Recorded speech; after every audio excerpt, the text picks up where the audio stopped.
Welcome home to USA Global TV and Radio, a place where dreams take flight, with authentic storytelling, diverse perspectives and meaningful conversations, where global stories unite and bridges are built beyond all borders. Discover world-class education, entertainment, hope and inspiration. Together, we're building bridges worldwide. Subscribe to our channel, USA Global TV. Download our app, USA Global TV. Be our guest or join our team. Visit usaglobaltv.com. Thanks to our founder and executive producer, Dr. Jacqueline Kerbeck. Music score by Yeffy Tang from Cloud Road Music. Voiceover artist Mike Porter. Creative direction by Paul Garcia. USA Global TV and Radio, your home for global connection. All rights reserved. This video and its contents are the exclusive property of USA Global TV and Radio. Unauthorized use, duplication or redistribution in any form is strictly prohibited.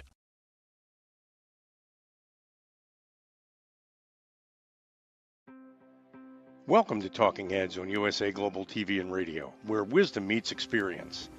Join a dynamic lineup of thought leaders, professionals, and changemakers from around the world.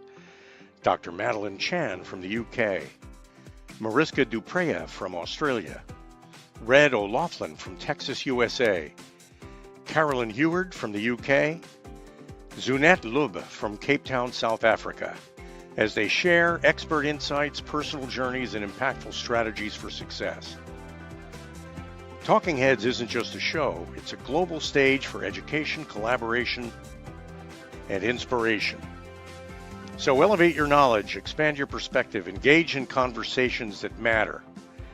Streaming globally, empowering locally, this is Talking Heads, only on USA Global TV and Radio. Howdy y'all, red.olaughlin here. We're on Talking Heads, and today my show is about losing weight after the age of 50. Very elusive. It seems like it's nearly impossible. So that being said, let me get my slides lined up and just get started here real quickly. There we go.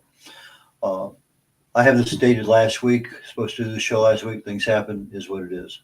But we're live streaming. This is not a podcast, although there are some podcasts that do eventually end up as the after effect of this. But this is live streaming TV. Amazon Fire, Zizzle TV, E360 TV, a couple channels on YouTube. Android and Apple TV, a lot of social media. I'm simulcasting this on 2 of my Facebook channels, and there's more. We have the audio programs that come out on podcasts that are the typical ones. I'm going to say is 18, 20 different platforms probably involved when everything is said and done. But for everything I'm talking about today, awareness and education. It's there for your entertainment, but basically awareness. So, red.olaughlin.com is my website. Red, like the color, R-E-D. Olaughlin, O-L-A-U-G-H-L-I-N, red.olaughlin.com. My social media, my books, lots of blogs, all sorts of stuff is available there. So if you want to know more about me, you want to get my books, that's one place to go. But I generally tell people just go to Amazon and you probably get the best deal there.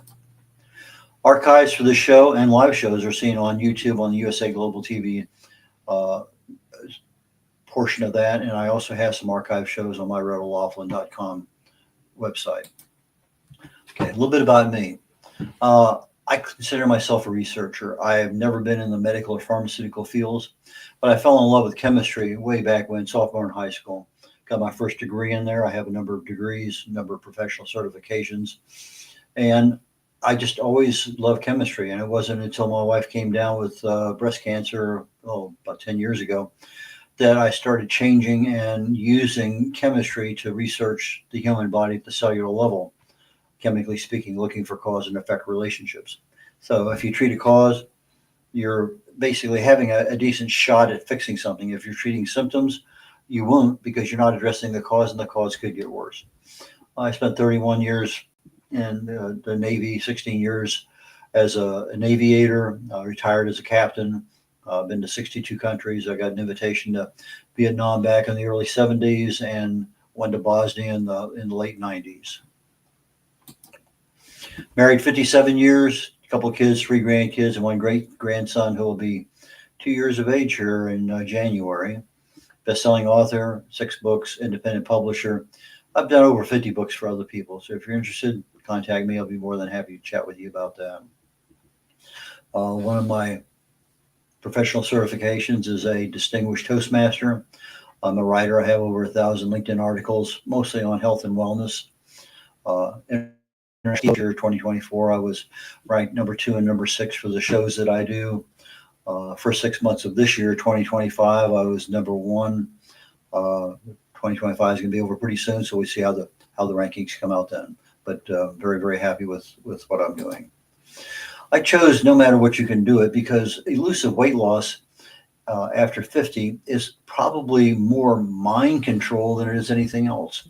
And No Matter What You Can Do It is based on Dr. Maxwell Maltz's book, Psychocybernetics, that if you know how to talk to your subconscious mind, you can better control things in your life. So that is one book I think that sort of applies in the background to what we're talking about today, because we are using our subconscious mind to continue the habits that we're doing, and it's hard to change. So we'll talk more about that as things go on. And as I mentioned early on, everything I'm talking about today is educational purposes only. It's information, it's awareness. So you find something in there that says, hey, maybe this would work for me. Don't just do it. Go talk to somebody who's a professional. Might end up being your pharmacist because of some of the pills you're on. Might be your doctor. Anyway, talk to somebody, particularly in the medical field, that knows you, your body, and what's going on. Okay. My big word here on this slide is magic. It just seems like after 50, magic happens, and no matter what we do, we gain weight, we gain inches. It just happens. So what really causes us to start gaining weight after 50 years of age?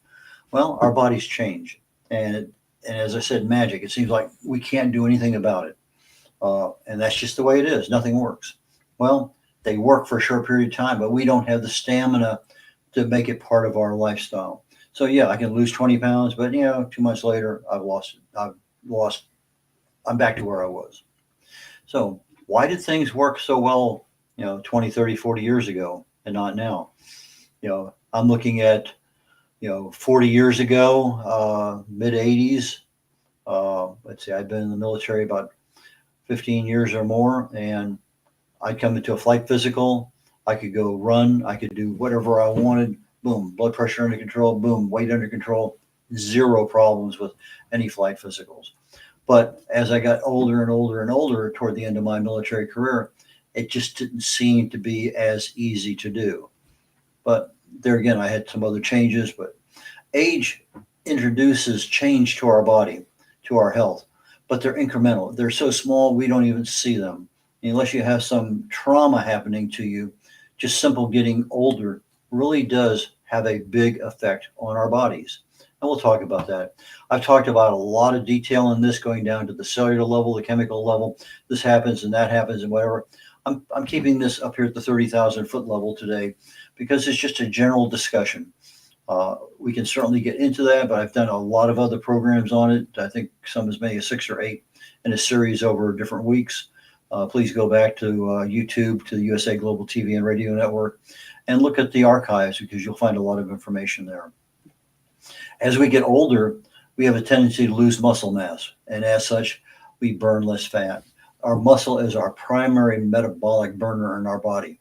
And so when it's active, when we're young, we're doing things, we're going out all over the place, we have a certain level of burn rate, and that burn rate burns those calories, keeps the fat off, keeps the weight down. But as I get older, maybe I'm not as active as I used to be. I become more of a couch potato. It doesn't matter that I'm not doing anything, but my mind doesn't see anything different, but my body does.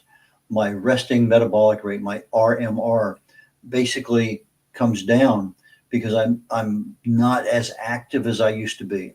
That activity really meant a lot. If you're getting up in the morning, rushing off to work, doing stuff all day long, coming home, running off to the gym, doing that, got a social engagement this night, you're busy. All of a sudden you're 50, 60 years of age, you're just a little tired, not interested in that tonight. Little by little, you're changing your lifestyle. And as such, your RMR starts to burn fewer calories because at rest, you're sitting there in a chair watching TV. You're reading a newspaper, reading a book, watching something, sitting in front of the computer. My resting metabolic rate is burning fewer calories at rest than I used to burn because I had a lot more muscle mass. And now as I get older, I have less and less. So that those fewer muscles that you have, the less muscle mass, means that we actually burn fewer calories. What does that mean? It means I eat the same thing and I gain weight. I add more fat to my body. It's really difficult when you start getting over 50, 60, 70 years of age to actually lose weight, because no matter what you do, you just can't do it. That's what it seems like. So we're going to talk a little bit in detail as to some of these things. So if I have more calories being eaten, by inference that I'm not burning as much, so I end up with more calories in my body by the same thing I used to eat. Didn't change what I ate, but I have a caloric gain because I'm not burning it off at rest. I'm not burning it off by exercising. That means I actually have a surplus, which means I have more fat on my body. So instead of having 30-inch waist, a 34-inch waist, a 38-inch waist, I now have a 40, 42, 44, 48-inch waist. Those things happen because that resting metabolic rate is not burning stuff out when you're not doing anything. So eating less mean you lose weight? Well, you would think so, but the answer is no, because your body is adaptable. You change something, your body's going to adjust to it. Okay, so you stop eating, let's take 500 calories out. Okay, I changed just what I ate, but I'm not changing anything else. My body's going to adapt to that new standard. Now, if I exercise a little bit more and I eat less, now I've done two things. Okay, that's a little bit more difficult for the body to adjust. So there's things you can do, but in the big scheme of things, there's not a single thing that causes you to gain weight after 50. Lots of things. Doing a single thing, eating less, is not going to fix that problem. There are just a lot of things causing the problems. And from an awareness perspective, let's talk about a few of them. So as we get older, we see a number of hormonal changes. Our human growth hormone goes way down. Back what you had as a toddler or teenager, we were just burning things like crazy. You get up 60, 70, 80 years of age, you have 10% of what you used to have as a teenager. And that human growth hormone was the gorilla in the room. It was the one that was in control of everything. You go through late 40s, 50s, menopause, again, major change. A lot of hormones change as you get older. As a result, fat starts being distributed around our gut, our mental. Also, visceral fat. It's a different kind of fat. You have brown fat, white fat, and you have visceral fat. This visceral fat is the ones that's sitting there right on top of your kidneys, your gallbladder, your liver. Everywhere you have an organ, you have this visceral fat that's surrounding it, suffocating it, so to speak. And so this visceral fat is the one that really becomes an age-related risk. So the abdominal fat we have, if you get enough of it, it's actually going to act like another organ in the body, because it literally has a mind of its own, and it has a different metabolic efficiency. Muscle burns fat, muscle burns calories very quickly. Fat does not. And so if you have this extra fat, it's going to try to protect itself. It doesn't want to be burned. So again, we have a battle going on. You lose a little bit of testosterone. That means I have less muscle mass, more fat. It's another source of lowering our metabolic rate. So I have hormone testosterone, boom, change that, more fat. Human growth hormone, same thing. The resting metabolic rate goes down, more fat. Lifestyle changes, particularly decreased physical activities. Sometimes they're medically induced. You take a certain medication, you can't do certain things. I was on some kind of blood pressure medicine. I couldn't get my heart rate over 40. It's just crazy. I had to talk to the doctor to get off of that one. But you can't burn if you don't even feel like doing it. Sometimes there's other reasons. There's just a lot of things going on. You get more senior at work. You're in your 50s, 60s, maybe 70s. You're still working. You have a desk job, more sitting. You're not as active as you used to be. I have something wrong now with the yard of the car. I had a gallbladder operation back in the early 2000s. My wife got a yard guy. That's 5 hours a week of yard work I don't do anymore. I haven't done forever. I still work in the yard, but not with the same intensity of what I used to do. Same thing around the house. There's something here that needs to be done. Hire somebody to do it. So sometimes we'd rather pay than do it ourselves.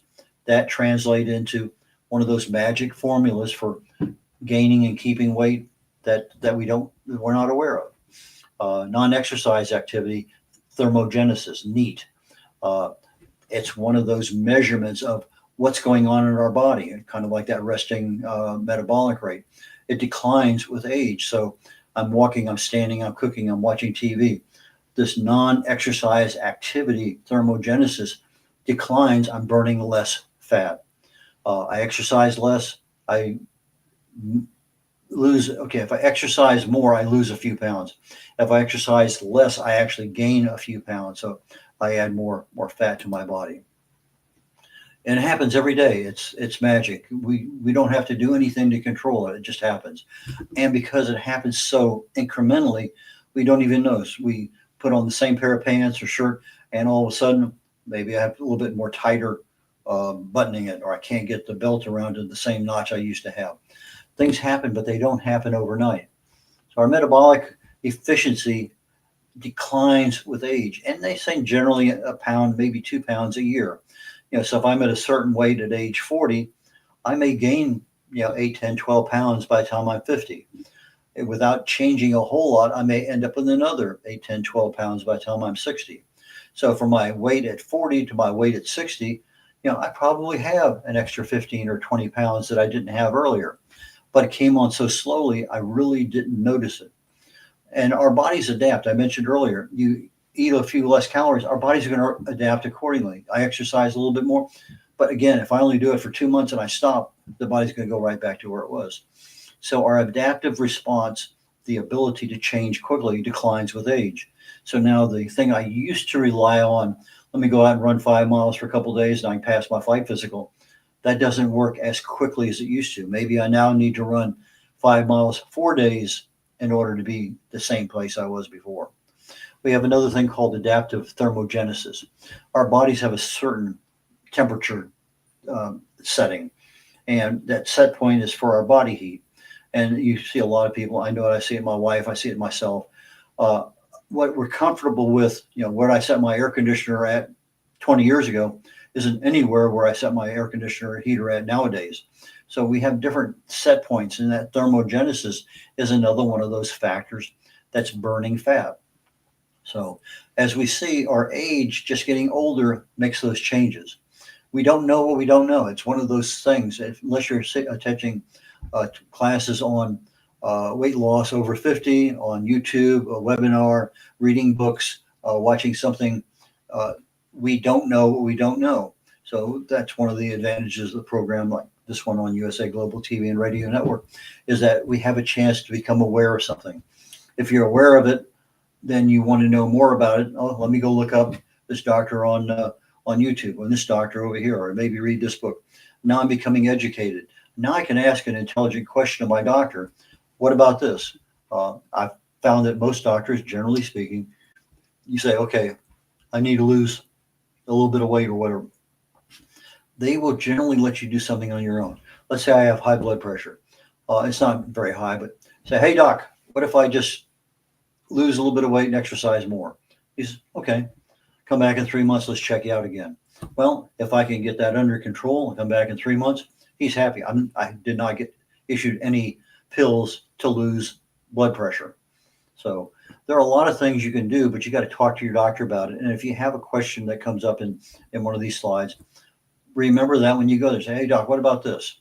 Because they're generally pretty well knowledgeable, except for nutrition. That's an area they really don't know a lot about. But anyway, I think probably one of the best people to talk to is your pharmacist, because they know a lot more than what we give them credit for.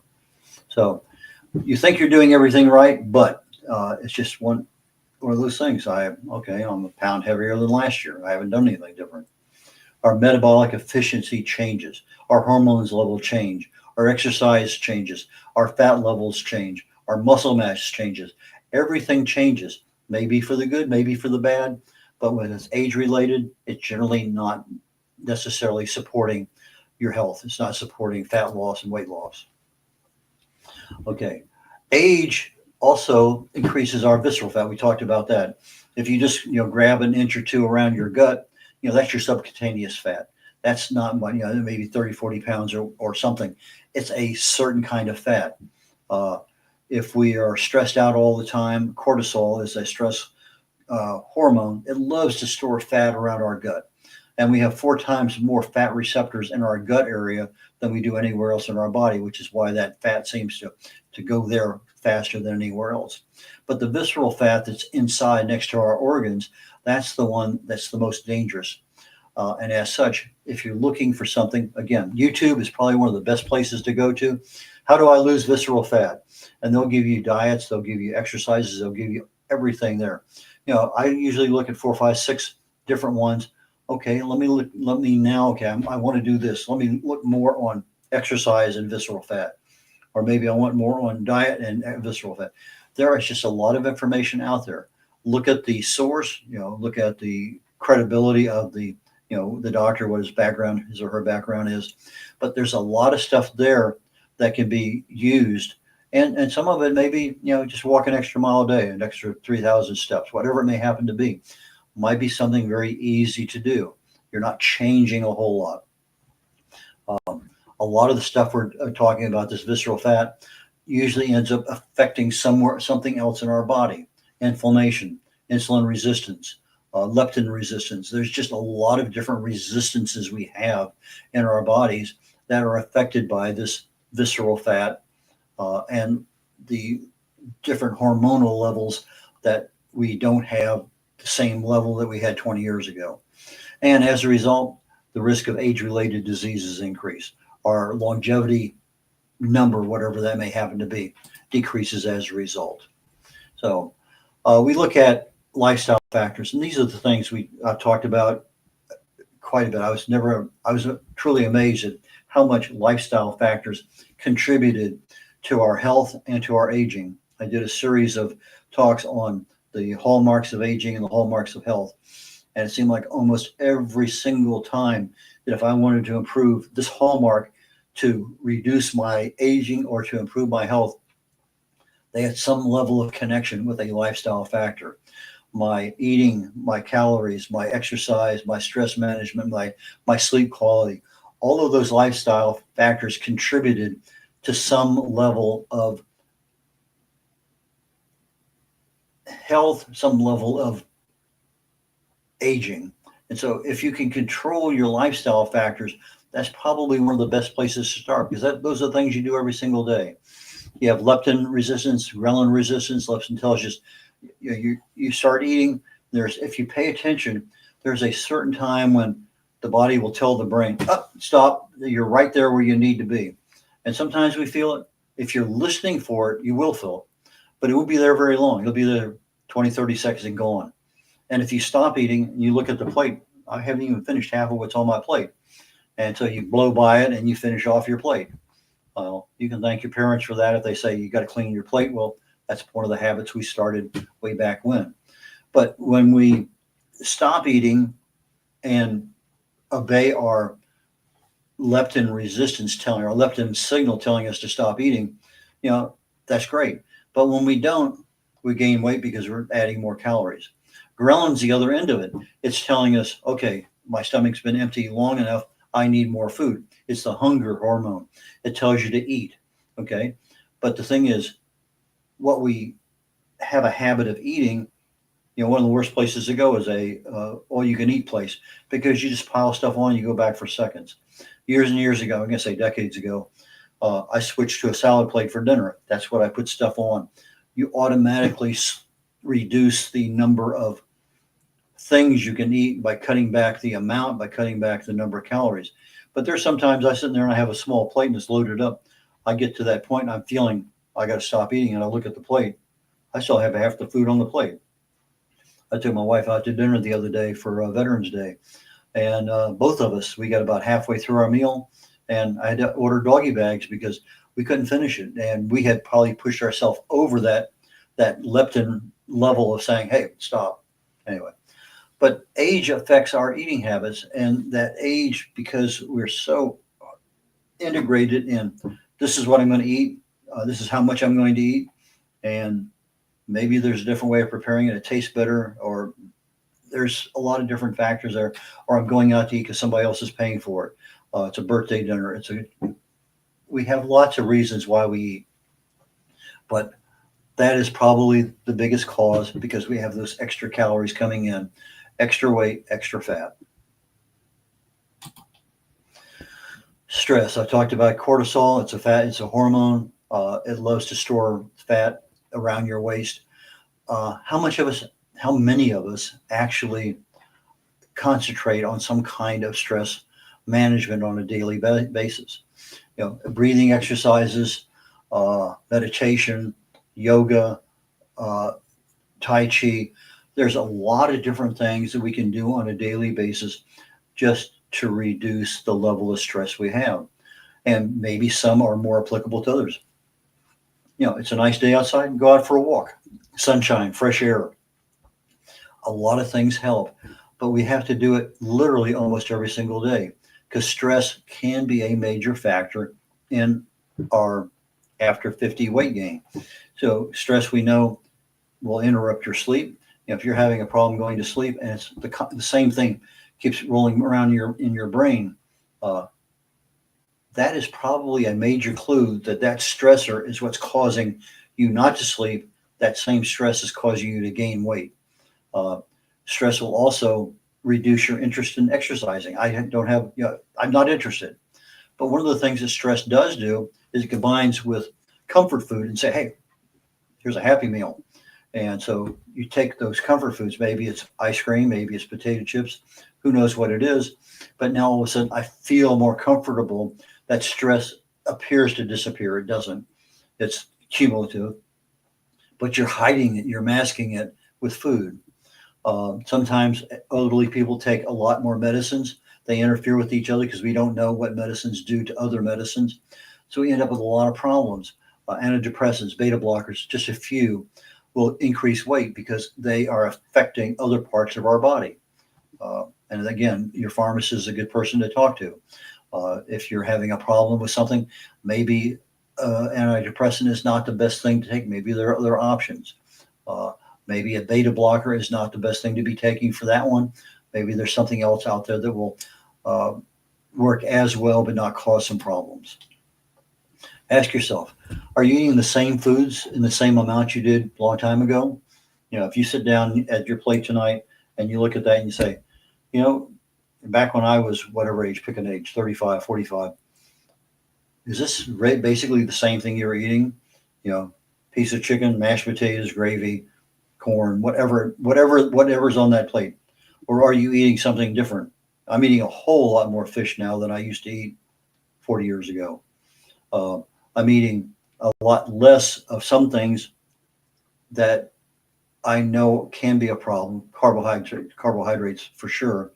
But I'm also not eating foods that I never ate before, a lot of green stuff. There was a certain period of time that I was eating a lot of greens.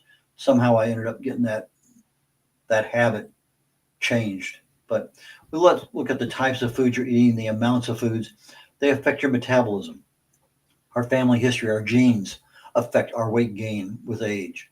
So the environmental changes we're talking about year over year, they are generally, you can't see them. Again, I put it on the title magic, but they're hard to identify. We can't see that. We see our shirts getting tighter. We buy a bigger shirt. And so now the old shirt that I wore 40 years ago, I can't get into because now I have 3 inches, 4 more inches in my gut. I can't get into it. So our bodies are working magic on us every single day to gain weight, to gain fat. And we don't know what we don't know. Diets, there's so many of them out there, and they're very short term. You got the very low calorie diets, you got the extreme restrictions, you got time restricted eating, and intermittent fasting. If you eat the exact same foods 3 meals a day and you change that to 1 meal a day, you will lose weight because of that time restriction in there. There is a factor of time does make a difference. Alternate day fasting, high protein, high fat, or ketogenic diet, a very low carb diet. I was on Atkins for 6 years. I lost 7-8 inches in my waist. I lost 40-45 pounds, kept it off for years. Got out of the military and gradually went back onto a non-Atkins diet.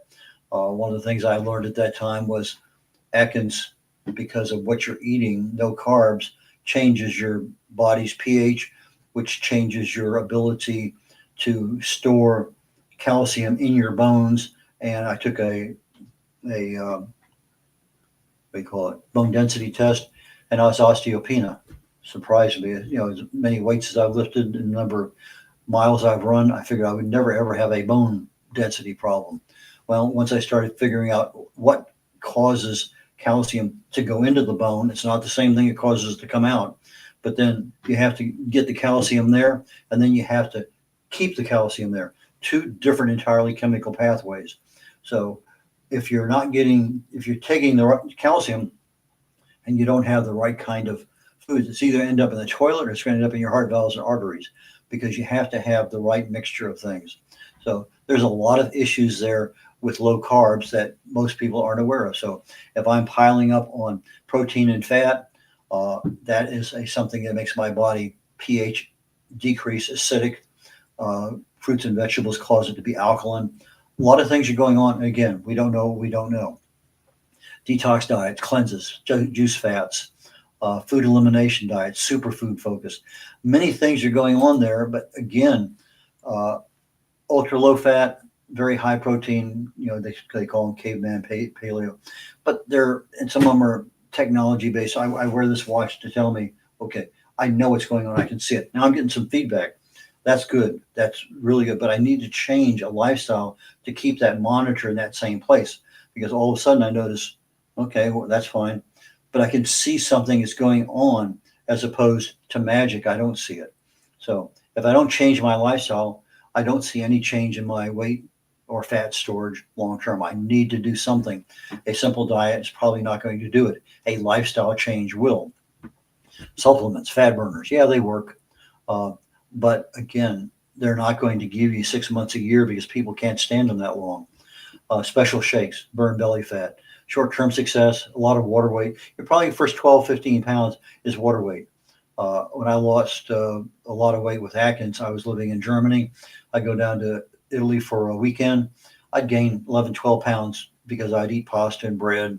And I come back to Italy and it'd take me about a pound a day, about 2 weeks to lose 12 pounds. Because I would gain 12 pounds in Italy. But it wasn't fat loss, it was water weight loss. But most of what we're doing is it results in muscle mass loss, which results in fat gain. I'm not burning fat as much as I used to, so I'm not gaining it, but I'm still eating the same. My fat goes up. Muscle preservation is not preached as we typically see it. Use it or lose it, but it's not applied to after 50. I really need my muscle mass, my strength preserved, because that's what's keeping my body in check with regard to fat. Fat diets, yeah, they usually work, but they're not sustainable. Now, I already told you my story with Atkins. Underlying chemical process is not well understood. I told you that with regard to calcium in regard to getting into the bones. Our bodies, literally, they're on the defensive. They want to store fat. And so when you try to do something to change it, you're battling yourself. Resistance is futile. We've heard that about the board. It gets worse as you get older. That resistance doubles down, triples down on you. It's an intense discipline. That's why I said my book that I referenced earlier. If you can talk to your subconscious mind and understand how to break a habit, how to establish a new habit, now you have your brain working for you in addition to everything else. But it takes a very intense discipline. Don't look at anything short term. I'd say don't look at anything under 6 months. Everything you should be, after 50 years of age, you should be looking at on 6 month, year and a half, year, 2 year basis. But our long term results, typically, we don't have that discipline. We slow down. We have fatigue. We have, again, the uniqueness of aging causes our physiology to change. And we really need to step back and look at what am I actually doing versus what I should be doing. Assess what your lifestyle choices are today. What works? Again, long term. Exercise, muscle mass, that increases your resting metabolic rate. Functional mobility, you're actually able to do things. Flexibility, balance. Nutrition is super critical in order to get the right things to get the calcium to your bones rather than to your heart valves and arteries, to keep everything in balance in your body. the right level of proteins, the right level of quality fats. They notice in animal studies, you do a 30% cutback in calories, animals live longer. They live healthier. Their peers have a lot of health issues toward the end of life. I'm a very big believer in doing at least a 72-hour fast every month. Autophagy doesn't start until about 16, 18 hours, but it really is not 100% until you're 2 hours into a fast. And that's the part of our body that goes into every cell, cleans it out, recycles things, basically gives you a new internal working mechanism. Lifestyle changes, that's what you need. You don't need a short-term diet change. Okay. Training, again, focus on visceral fat reduction, not just fat reduction. Look at the kinds of measurements you need to have a hormonal balance, quality of sleep. There's a lot of things out there. Manage your stress better. Better monitoring, wearables, a weight scale, continuous glucose monitor. So many things are out there. It's, again, weight loss is a ultra marathon sport that doesn't really have an ending point. It's not a sprint. And we don't look at it that way. We think, okay, I can quit in 6 months and go back, but it doesn't work. Older age generally means slow results. Set your expectations accordingly. Emphasize functional outcomes, not weight loss, not inch loss, but strength, agility, balance, those kinds of things. Have interim milestones. Where do I want to be in 3 months? Maybe I can hang from a bar for 45 seconds versus 10 seconds. There are a lot of things that you can do, but measured in months, not in weeks. Concentrate on sustaining something. Again, you're changing your mindset and you're changing your lifestyle. And avoid those things. Lose 30 pounds in 30 days. It's very demotivating because you get 30 days, you haven't lost 30 pounds, and then you gain it back in the next 30 days. Just not a good way to be. AI might have some help. There's a lot of things on AI that will help you from a personalized monitoring and tracking perspective. Behavioral change support. You want to change something? Ask AI to be your support partner. Dietary assessment patterns. AI has a very great predictive ability. It helps you with those plateaus. It helps you with weight regain, helps you adjust back to where you need to be. AI gives you a lot of good tailored interventions. It helps you with if you have issues with mobility or comorbidities. It's a good at-home coaching option. So take advantage of it. And again, I think I have a slide on here. Yeah.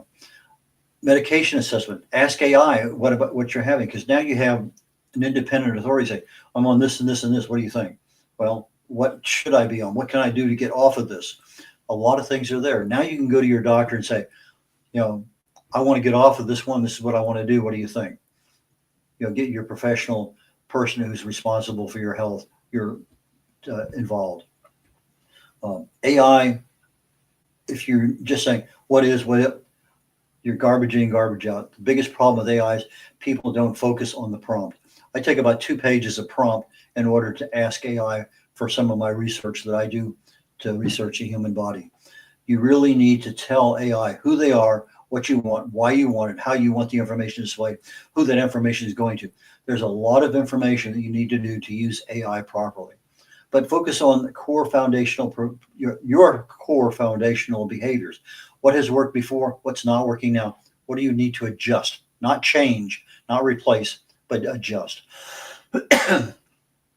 We have a lot of problems that cause weight gain, fat gain. 1 or 2 is not going to get rid of it. You need to incorporate all of them into whatever you're doing.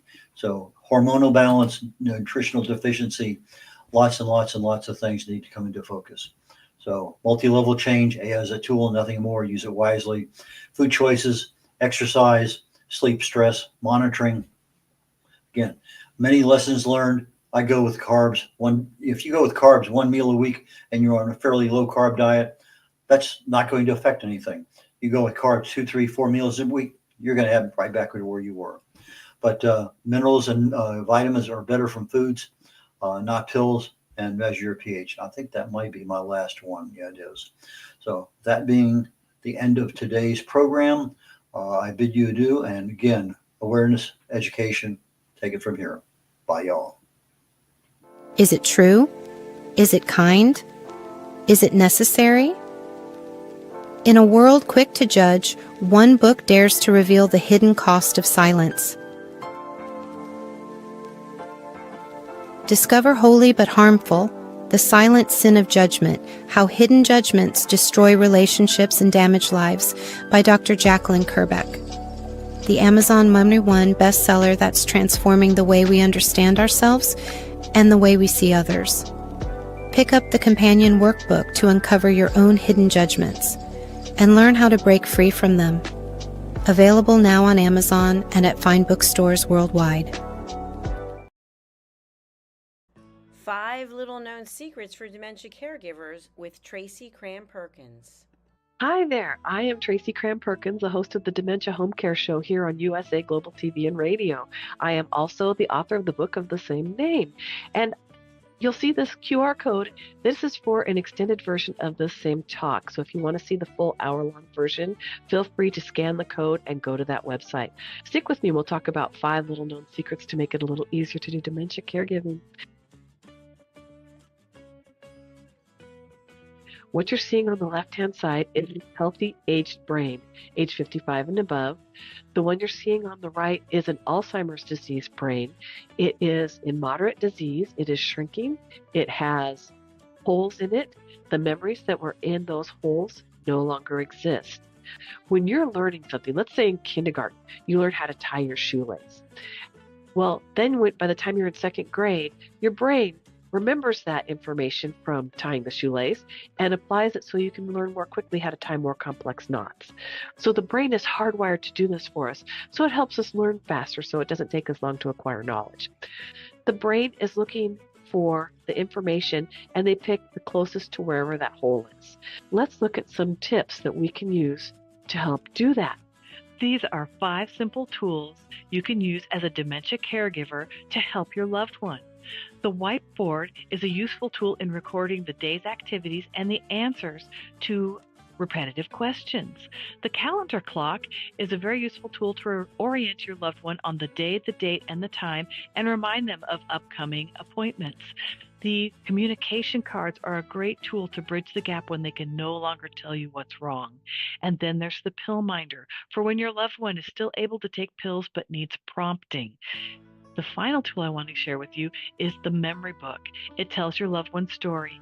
It's a great tool for distraction, redirection, also as a conversation starter, and telling you where they are in their story so you know how to answer their questions. Music is probably the most powerful tool in your toolbox after laughter. Music is a way to maintain connection. It sticks with your brain longer than any other thing, including reading. When you're having an issue with somebody, you can play their favorite music if you move them to another room, something that makes them happy, or you can start singing songs together from their childhood. These are some of my favorite books for caregivers. My show airs on the 3rd Tuesday of every month, and you can view past episodes on YouTube. Thank you, everyone. This program has been brought to you in part by Tracy Cram-Perkins. Connect with her and order her book at tracycramperkins.com. For more information about Alzheimer's disease, support resources, and how you can help, contact the Alzheimer's Association at 1-800-272-3900 or visit their website at www.alz.org. They offer 24/7 helpline support and a wealth of information to assist you and your loved ones.